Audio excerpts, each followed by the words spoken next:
In the stark and oppressive world of Oceania, the air is thick with fear and control. The party, led by the enigmatic and omnipresent Big Brother, exercises absolute power over the populace. This dystopian society is characterized by perpetual war, omnipresent government surveillance, and public manipulation.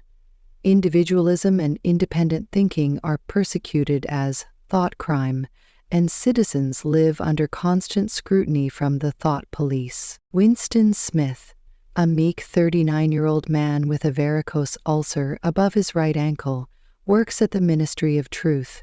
His job is to alter historical records to align with the party's propaganda.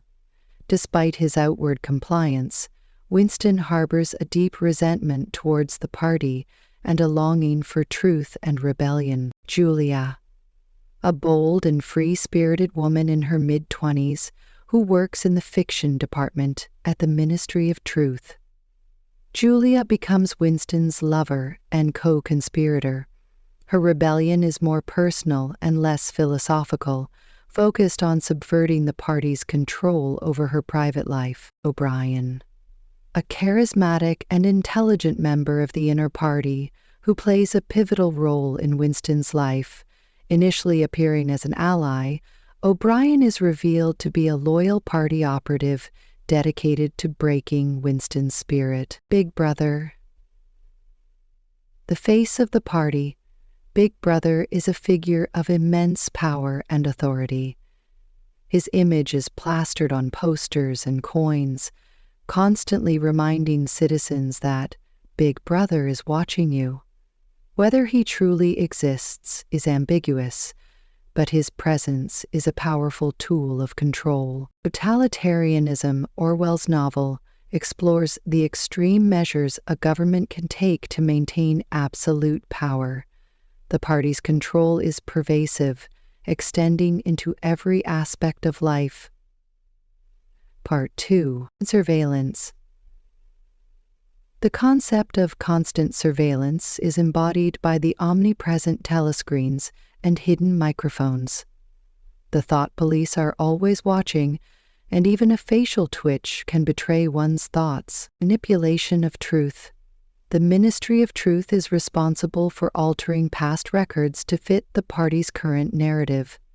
This creates a reality where truth is malleable and history is constantly rewritten. Language as control.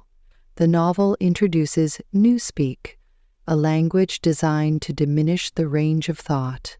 By eliminating words that could express rebellion, the party seeks to control not just actions, but thoughts. Individual versus collective. Winston's internal struggle represents the fight for individuality in a society that demands absolute conformity. His rebellion is an assertion of his humanity against an oppressive regime. Winston's journey begins with his growing disillusionment with the party. He starts a secret diary, an act of rebellion punishable by death. His life takes a drastic turn when he meets Julia. Their illicit affair becomes a symbol of personal freedom and resistance. They find temporary solace in a rented room above an antique shop, out of sight of the telescreens. Their hope is short-lived, as they are betrayed by the shop owner, Mr. Charrington, who is revealed to be a member of the thought police. Winston and Julia are arrested and taken to the Ministry of Love. There, Winston undergoes brutal torture and brainwashing at the hands of O'Brien.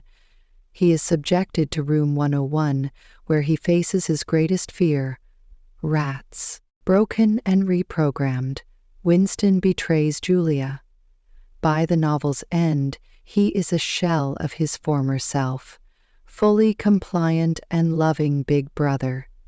The chilling final scene underscores the absolute power the party wields over individuals. 1984 remains a timeless cautionary tale about the dangers of unchecked governmental power, the erosion of personal freedoms, and the manipulation of truth.